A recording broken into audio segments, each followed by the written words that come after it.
सत्ताधाऱ्यामध्ये श्रेयवाद सुरू झालाय. शंभूराजे देसाई म्हणतात हे सगळं श्रेय मुख्यमंत्र्यांचं आहे आणि उपमुख्यमंत्री दोन्ही स्वतंत्र प्रचार त्याचा करतात. लाडकी बहीण ही केवळ निवडणुकीपुरते चालू केलेली योजना आहे. इनमीन डिसेंबरपर्यंत चालेल, पण आजच कित्येक हजारो लाडक्या बहिणींना त्या योजनेचा फायदा झालेला नाही किंवा काही जणांच्या अकाउंटमधून पुन्हा पैसे परत घेण्याचं काम चालू झालेलं आहे.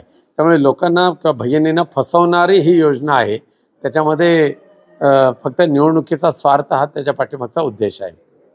नाही, महायुतीमध्ये अजित पवारांच्या पक्षाचं विसर्जन नक्की होईल असं मला वाटतं. कारण भारतीय जनता पक्षाची जी रणनीती चालू आहे ती पाहिल्यानंतर अजित पवार गटाला भविष्यकाळ आहे असं मला वाटत नाही.